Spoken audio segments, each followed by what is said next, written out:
नमस्कार, दहाड़ में आपके साथ मैं हूं आयुष। बिहार की सियासत हमेशा से जाति, धर्म और वोट बैंक की धुरी पर घूमती रही है। 2025 के विधानसभा चुनाव के नजदीक आते ही ये सियासी रणभूमि और गर्म हो चली। कांग्रेस के नेता एलओपी राहुल गांधी और आरजेडी की तेजस्वी यादव की जोड़ी ने वोटर अधिकार यात्रा के जरिए बिहार में नया बवंडर खड़ा कर दिया।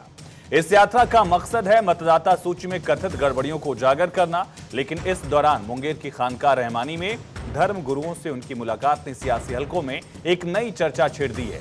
ये कदम सीधे सीधे बिहार के 16% मुस्लिम वोटर्स को साधने की रणनीति का हिस्सा माना जा रहा है और इस यात्रा में दलित, पिछड़े और अल्पसंख्यक वोटर्स को जगाने की कोशिश भी साफ दिखती है। बिहार में मुस्लिम यादव यानी कि MY समीकरण लंबे वक्त से आरजेडी की ताकत रहा है। बिहार की आबादी में मुस्लिम 16% और यादव करीब 14% हैं। ये दोनों मिलकर एक बड़ा वोट बैंक बनाते हैं जो आरजेडी के लिए हमेशा से एक मैच विनर की तरह रहा है।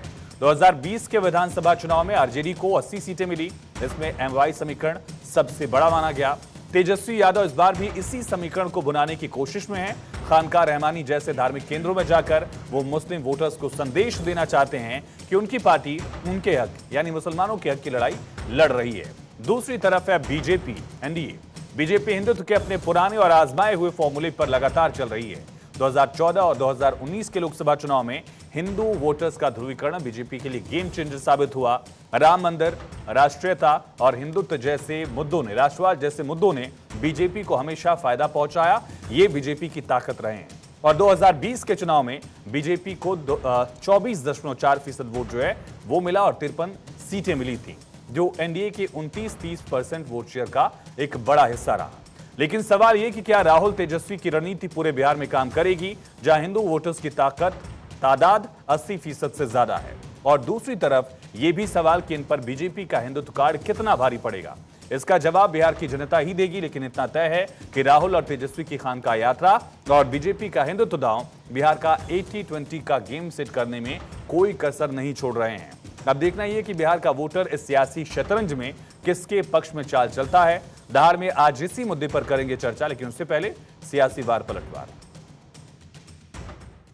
पहने या ना पहने, दोनों सूरतों में अल्पसंख्यकों को टोपी ही पहना रहे थे। वो अच्छा है कि आज उन्होंने सीधे मना कर दिया। हो सकता है भाजपा का दबाव हो, उनके अल्पसंख्यक समाज के जो लोग हैं, अल्पसंख्यक जो मोर्चा है, उसको नीतीश जी से पूछना चाहिए कि आपने किसके दबाव में टोपी पहनने से इनकार किया। मैंने सुना है कि वही टोपी पलट के उन्होंने पहना भी दी, तो इसको संकेत ही समझा जाए। पहले जो था बिहार में कोई कपड़ा ठीक पहन पाता था, कोई महिला के लिए कोई काम किया था और महिलाओं के लिए काम किया, इवन मुस्लिम के लिए भी कुछ नहीं किया।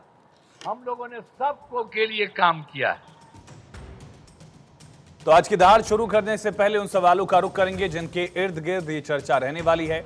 राहुल की दौड़ मदरसे तक, भाईजान पर किसका हक, सियासत बिहार, अकलियत पर are bar, match winner MY factor या हिंदुत्व ही किंग मेकर, मुसलमान शरिया की सुनेगा या बूथ पर वोट बटेगा, इंडिया का M, बीजेपी का H, 80-20 का गेम सेट। इन तमाम सवालों का जवाब जानने की कोशिश करेंगे।